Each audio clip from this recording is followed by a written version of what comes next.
Everyone, welcome back to the OnBase podcast. I'm your host, Chris Moody, and today we're very excited to have Brandon Ratliff with us to discuss mastering Martech. Brandon, thanks for joining us today. Welcome to the show. Thank you. It's an honor, and I'm excited to be here. Thanks for inviting me, guys. Sweet. Well, we're pumped to have you. Thanks for joining us from a hotel room at a very big event that is consuming all of your time. But we love to start, folks, with asking about your journey. What led you to what you're doing today? Yeah, it's an interesting one. I've been in the industry now for 20 plus years. I've been at Qualcomm for 20. In June, I'll hit 20 years. So, it started in an unusual way with what you get a degree in college doesn't really translate. So, you kind of try and figure it out. And I kind of got bit by the HTML, CSS bug early on, and then it started to just roll from there, and it grew and it grew and it grew, and it really took on this life of, I was really interested in marketing technologies, and it was still early days. We're talking early 2000s, and I was starting to make a name for myself and starting to do some things, and then I got hired by Qualcomm, and I've been bringing Martech in ever since, from email marketing to analytics platforms, you name it. I've probably touched it and brought it in. Most recently, onboarded some ABM stuff and onboarded, some journey optimization stuff. But yeah, Martech is my life. I have a whole team underneath me that supports a lot of different variables within that. But I'm always excited about the industry, but it had this weird start, like I learning how to code in HTML and CSS, which wasn't connected to college. And the bug bit me, and I couldn't stop, being excited about the tools and the technologies and the people and the process. So that's my kind of origin story. I love that. Shout out HTML and CSS there too, because I remember the days of building Angel Fire websites before we were all doing our own hosting and MySpace pages for friends. Yeah, those are the days. It's funny how many of us ended up in marketing when we skewed a little technical so early on. I'm curious, how can marketers leverage Martech to drive those scalable, personalized, and future-ready digital marketing initiatives? I mean, at the core, it's the data. And if you're not a data scientist, that's okay. But I think there's this transition that's happening within marketing itself. So marketers coming out of school have more a well-rounded and incorporating the Martech, the marketing technologies piece. So we're starting to see this change from a T marketer to an I marketer. So you would usually see somebody that had, channel specific and deep experience. But now you're starting to see them kind of nudge in different ways. So they become more generalist, but they go deeper because that bottom of the I is the data foundations. And so that's what I really key on is, like, you don't have to be a data scientist major. You don't have to, understand all the data. But I think if you're going to succeed with Martech, you've got to have a good grasp on, where's the data going? What are we doing with it? And then that starts the whole conversation down what essentially is your brief. Who's the audience? What do you want them to do? Kind of thing. So that's what I really pin a lot of people on is get comfortable with the data and get comfortable with not knowing everything and still pushing forward. Yeah, I love that. I love the not knowing everything too, because that may be a part of this next question. With all the data we have access to, so let's assume that folks are getting the right data and that there's data integrity and the things that we know are not givens. But with the right data, what are some of the factors that are helping to prioritize digital marketing efforts, knowing that there's an infinite number of things we could do? Yeah, I think if I'm future leaning on that, if I'm looking into the future, it's really about the synthetics. It's really about how do we use some of these new tools? And we're going to probably mention AI a bunch here, but how do we use AI to do some audience prediction and some predictive analytics and come to some conclusions based on, your own data, but also how are you augmenting and enhancing that data to potentially drive better results, and then fan it out across the channels and really understand where am I making the most? And it doesn't have to be, value creation, value capture, revenue, dollars at the end of the day. It depends on the campaign, because it's really important for us to be able to go back to the powers that be and speak to all these things in an intelligent way, so that even if I'm spending above the line, it's like there's a purpose there, guys. There's this whole piece of the brand. If they don't know you during the buying journey, they're never going to choose you because they don't know you. And so, yeah, that's, for that question, I think that's what we see as, key factors in driving what's in the future. But as for today, I think it's really paramount that we get clean data. Even with a tool like all the agentic AI stuff that's happening, everything that's happening in ABM world, even with, tools like Demandbase, if you're putting in garbage data, the models aren't going to give you some sort of magic fairy tale where you're going to all of a sudden, be crushing all your numbers. You really have to take and make sure that you've got the right data in the right place. And then that's what leads to the next steps. Yeah, very pragmatic approach there. I like that you don't go all rainbows and unicorns because, I mean, look, it's true. There's not a magic wand. I always do like magic wand, jazz fingers, stuff like that. Like the closed worlds without transparency and openness of data. I don't think that will exist much longer. Okay. Let's assume we don't have unlimited resources. There may be some on the podcast that do. Please reach out if that's the case. I'm sure that Brandon and I would both love to talk to you. But for those with limited resources, if we're trying to enable scalable, data-driven digital marketing, what are some of the core components of a Martech stack that you think are the building blocks? Oh, good question. That's a great question. And I get this question a lot because there's a lot of customers that have pieces to the puzzle. And some of the advisory boards that I sit on, and we talk about this all the time because some of it's like a jigsaw and you're trying to figure out what's the key piece? What's the corner piece to this jigsaw? What's that other corner, and how do you kind of frame it out? And I think at the end of the day, it all comes back to the basics. If I only had, like 3 or 4 things, I would say I need a CDP. I need a marketing automation platform. I really need an ABM-ish tool. And it can be, Demandbase has roots in stuff like identity resolution and things like that. So I need something that can help me with understanding once I get past that person. I need to know the account. I need maybe to start formulating, buying groups. And then obviously it's going to fall into the fourth leg to the chair is some sort of CRM. And what that is, it doesn't have to be a traditional CRM if you're doing a lot before you get to an actual like sales manager or whatnot. But in B2B, that's the core 4 for me. Love it. And you hit on AI. In what ways can AI and predictive analytics start to enhance our efficiency, our personalization, and even our ROI? Oh, it's all scale. It's not just the predictive analytics side of it, like predicting, throwing synthetics at every kind of journey that you have in your systems, but it's also like just the simple stuff like data hygiene and understanding in buying groups, formulating buying groups based on behavior, starting to fill names in auto-magically. Even if you don't have an opt-in, you still want, your sales guys will go fill that, or your other tooling might be able to fill that in. But I think AI really helps in that regard to understanding behavior a little bit better, understanding buying groups. But really for marketing as a whole, AI for us is like a production, dynamo. We're super excited about what it has to do with on the planning, on the creative management and the creative production, and then the scale that you reach. Once you've got everything into some sort of dam, you're then able to plug all these other things in to do personalization at scale. And the promise is like 1-to-1. And I'm always a little hesitant to say like, are we going to get there? With AI, it seems gettable in my mind. So, yeah, I love that too. And the 1-to-1 thing for me, I do think this is where humans will never go away because, look, you and I are hanging out right now on a podcast. Inevitably, in some future state, there could be a scenario where you may have something that you want to offer to the organization I'm at, or vice versa.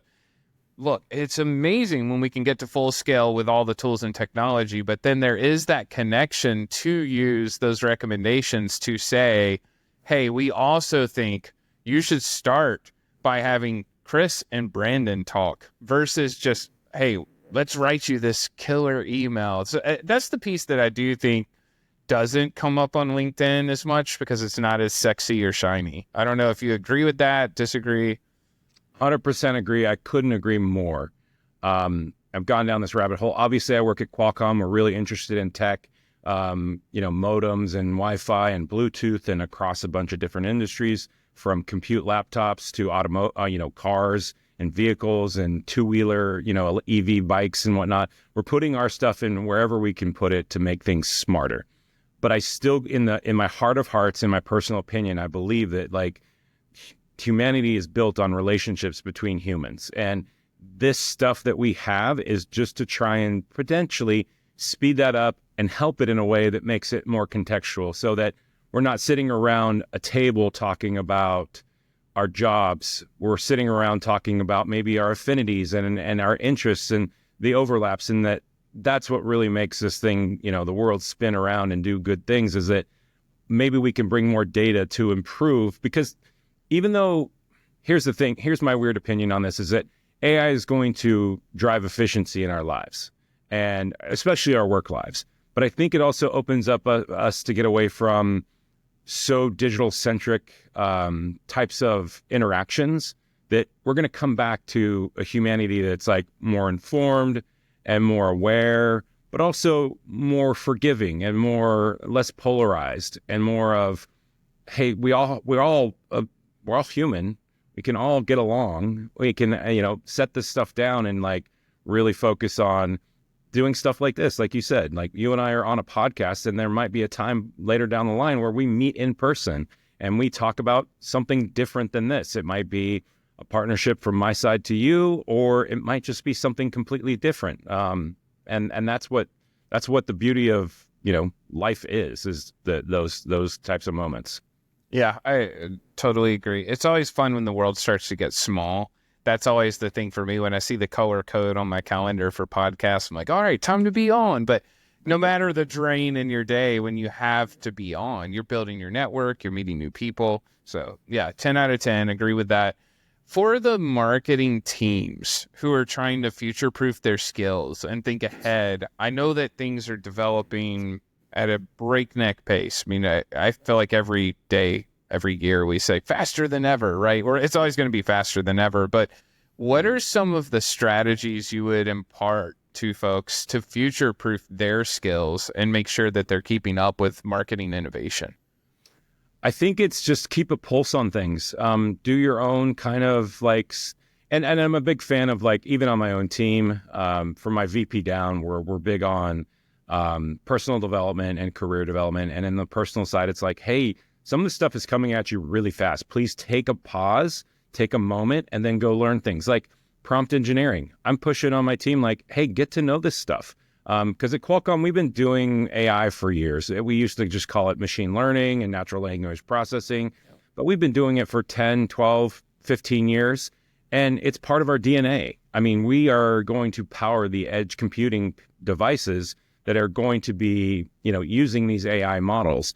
So to my team, it's more of hey, I know it seems scary and fast, but if we take it in small bites, it starts to not be as scary or overwhelming. It starts to become natural, and it starts to become just another tool in the toolbox. And if we can implement it in a thoughtful way, not just for each other, but for people that are coming, because you don't want AI to just put spam calls and marketing emails on steroids, and then all of a sudden your inbox is full of a bunch of stuff that you're I just visited your website. Now you're trying to sell me on, 15 flavors of some sort of tool, service, product, whatever. And so that's the way I approach it with my team is, we have a lot of discussions around, what is our approach? What are we going to do here? How are we going to utilize this? And most of it is more around, it's still early days. We're in the first inning. I even say we're in the second pitch of the first inning on the away team. And so we've got a lot of time to figure this stuff out. So it's not going to be helpful if we sit around and we worry about it or we try to ramp too fast. So AI is a tool in our toolbox, and I really push our team to learn more and do more, figure out how we play in that ecosystem, but also, hey, how does OpenAI work? How do these other models like ChatGPT and Claude and Anthropic and, even Gemini, how are these things working? And get to know them kind of like we've gotten to know Demandbase and Salesforce and Adobe, and it's just another set of tools. And everybody's going to start building more agents, and agentic is going to have its day, but it might change again. It might, we do this thing all the time, centralization, decentralization. So we went from mainframes and then we went to personal computing, and now we're back to cloud, which is pseudo mainframe because it's, data centers. So I'm imagining, there's going to be massive change at a quick pace in AI. And then once we find a new groove, we're all going to be using it in a unique but innovative way, so that we can innovate a lot faster than being tied down to, old programming codes or programming languages. So, yeah, that's awesome. I like that a lot. And if you talked about your team, and if someone were on your team or at any organization and they're trying to show the value of a sophisticated digital program or trying to get an ABM strategy off the ground, they're trying to create that buy-in. So if we're at the manager level and I'm trying to pitch you and say, look, I really need to execute on this program, what advice would you have for some marketers who are listening that may be fighting to get the approval to go do something new?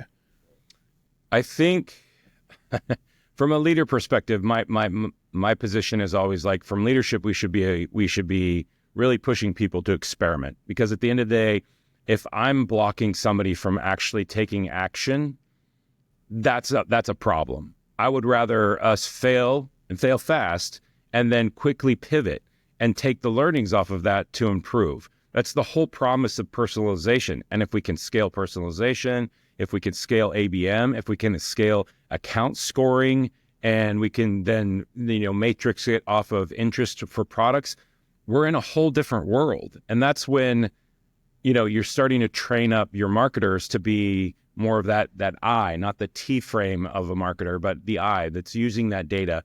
I think that's the important thing that, for me, that if I'm going to tell my team what to think about, it's stuff like that. Awesome. All right, let's pull on the I marketer. I like that a lot. I love T marketers. My brain sometimes goes to Roman numeral 3. I've said that before on podcasts. It's very similar to the I, and you're going to have to go deep, and then you're going to have to expand on various things you go deep on. So if you were in a lab and you could build the perfect modern marketer that will be future-proof, what are the competencies that you're going to build into that person? Fearless. They got to be fearless.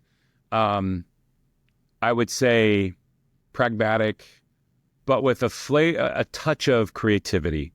Like, I don't want them so into the numbers that they lose sight of, like, hey, it's okay to fail. It's okay to try new fun things, new approaches to creative. So yeah, fearless. Also, they're good at time management. They can, not just for themselves in the workday, like blocking calendars and going deep and playing with the data. Curious. Curious is a feature of humanity that's gone forever. And I love curious and people that want to push the boundaries. They want to challenge me, and I welcome it. I regularly start a lot of my meetings off by I want to hear from you. I want to see what you have. Where do you think we're not doing well, or where do you think we can push a little? And then when they come back, it might be that day or a couple days later, they hey, I've got a crazy idea. I'm like, let's go. What do we need? Let's gather it up. So yeah, those are some of the features: fearless, curious, creative, data centric. And it doesn't have to be data driven. I get really stuck on that one a lot. So you're saying between the I and the Roman numeral 3 and deep and wide. Data driven bothers me too. I like data informed. AI is going to help us a ton in there to be more data driven, but I think data informed helps us to get to a more productive brief, or at least a more productive planning cycle to say, we have a bunch of data and here's some assumptions, but then let's layer on, like, some traditional marketing approaches, some traditional creative approaches, and maybe some things that like kind of waver off into the ditch, and you got to think like, hey, are we really going to put the truck in the ditch and not be able to pull it out? It's like, I don't think so. So why not play? Yeah, that's great. And look, we have a listener question that may actually be the inverse of everything you just said. But the question was, what's a sign that a company is about to lose its competitive edge? Which I have an inkling curiosity could be a part of that. But what are some of the tells where if you look, we will not get into investing. I've worked at big companies, insider trading, whatever. Like we're not skewing into where to invest, but no. What signs do you start to notice where you're going, oh, this is not good for that brand? Yeah, and it's not a where to invest or anything like that, but you're teeing me up there a little bit, but it is that investment. Like, are you investing the time and the energy and the people to go and push on those boundaries that I talked about? So the biggest signal for me that like I get worried about a team or a brand or a company is they've kind of gone stagnant. They want to say that like, oh, we know our customer, we know how to interact with them, we don't need you, instead of being more proactive and collaborative. They get stuck. So yeah, they stop investing in new tools. They believe they're doing okay, and they're not training up their employees for what may be around the next corner. And they lose that sense of wonder. Like, you can see it in people's eyes at companies when they've had a rough go, and you're like, oh wow. You kind of step back and go, I'm sorry to hear that. And what if let's play devil's advocate, what would you change? And they'll tell you with their own words that like, I want more freedom, I want more tools, I want more data, I want more I don't want to be micromanaged. I don't want, like, those are the types of things that start to like eat away at the culture and eat away at productivity. And then that actually eats away at what the C-suite wants, which is, more revenue, more efficiency. Cause then you get people that, they're just doing enough to stay there. But what they're really doing is they're also looking elsewhere while they're doing that. Yep, I love that. We're going to do a quick pivot into our lightning round. I know we're coming up on time, and like we said before we hit record, I'm sure you have meetings at an event. We know what it's like to work events. What is the single biggest challenge in marketing today? Ooh, that's a good one. That's a really good one.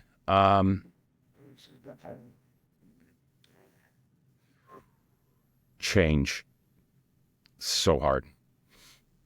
We're moving so fast, and so change management. Yeah, that's my one word answer. Lightning round, like getting the rest of marketing to believe what you're putting in down, and to change the way they work. Some of the stuff that we're stuck in are things that we've been stuck in for 20 years. So, and some of it's okay. Like, it's okay to be stuck there doing those types of things. But there are probably some edges of it that we can innovate or automate and improve. So, yeah, I want to flag for listeners, watchers, everyone. Believe is a strong word. And my title now is Chief Evangelist. Evangelize is a strong word too, but I actually have believe above my door. It's blurred with my filter. But the Ted Lasso believe sign, I mean, that is such a feeling that we have to create in the organizations we're in, because I do think we all run into folks who have been beaten down, and teams change, people change, initiatives change, industries change, all of those things. I think there's a very strong leaning to what you're saying there when you say believe too. I mean, it's really important for all of us to bring the right energy to any organization we interact with, because it is contagious. I mean, we have like work's always work. There's going to be good days, bad days, hard days, easy days, right? Like we have to change the tone and the culture. We talk about that a lot as a leadership team. And what's the risk there? If you're going to initiate change and you're trying to convince people to believe, what's the risk? And most of it is personal, and a lot of it is a lot of their fears and a lot of their concerns escalating up to, kind of protectionist. And I get it. We run into this situation not just with change, but with when we acquire a company.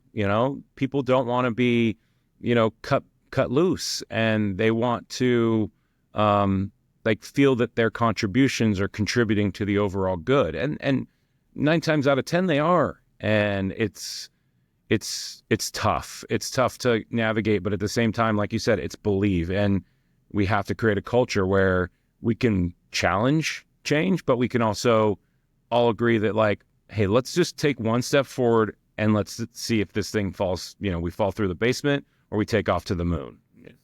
Yeah. Love it. All right. I killed our lightning round there, but I do think that was an important little audible for us to run. Okay. We're going to jump back to lightning round. Quick hitters to close us out. Tech Recs. What are some of your favorite tools or technologies that you think everyone should check out? Well, I'm on Demand Base's podcast, so I'm going to say Demand Base. Thank you. But I think one thing I've been looking at is waterfall enrichment. So it's personal. This is not endorsement. We're not a customer, but clay.com. That's interesting to me because we deal with it both on the sales operations and the marketing operations side. For how do you enrich and how do you get better at that, and how do you do it at scale outside of what like a demand base can do with account-based marketing and buying group resolution and individual resolution. The other ones are around like data collection and data distribution. So I'm really enjoying what we have from our CDP right now, and the analytics on like customer journeys is super fun. Because not only are you evaluating how journeys go, but you're also potentially creating audiences off the back of it, which is super helpful when you're way down deep in the weeds of, some multi-step journey that you're still seeing a lot of people show up and not a lot of exhaustion. That's the customer journey analytics stuff is super interesting to me, because I think that's how you start to connect the data inside of an account and within that buying group that really shows intent and buying intent. And, but yeah, those are some of the ones I'm interested and curious about right now. Awesome. And we have another question called Good Reads, but we expand it. So book, blogs, newsletters, podcasts. What are some of the favorite information sources you're consuming today? So there's a couple. So there's a guy named Andre Zinkovich. He runs he's got a blog about full funnel marketing. He really leans into ABM, and he really leans into B2B.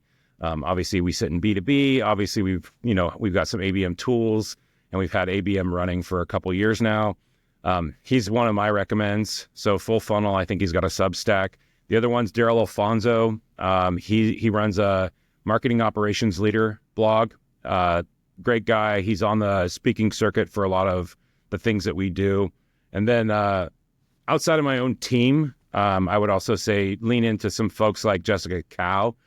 She's been at Cloudflare recently, and she's a big marketing operations MOPS, talking head in terms of like she's got a good pulse on where things are going. And she actually brought in Demand Base into Cloudflare, and I'll be honest, she also advocates for you guys a lot. So yeah, she's awesome. She's awesome. One of the smartest in the world too. Really, really good. Really smart, really fast. And in fact, I'm having coffee with her tomorrow, so I'm excited to have more time with her.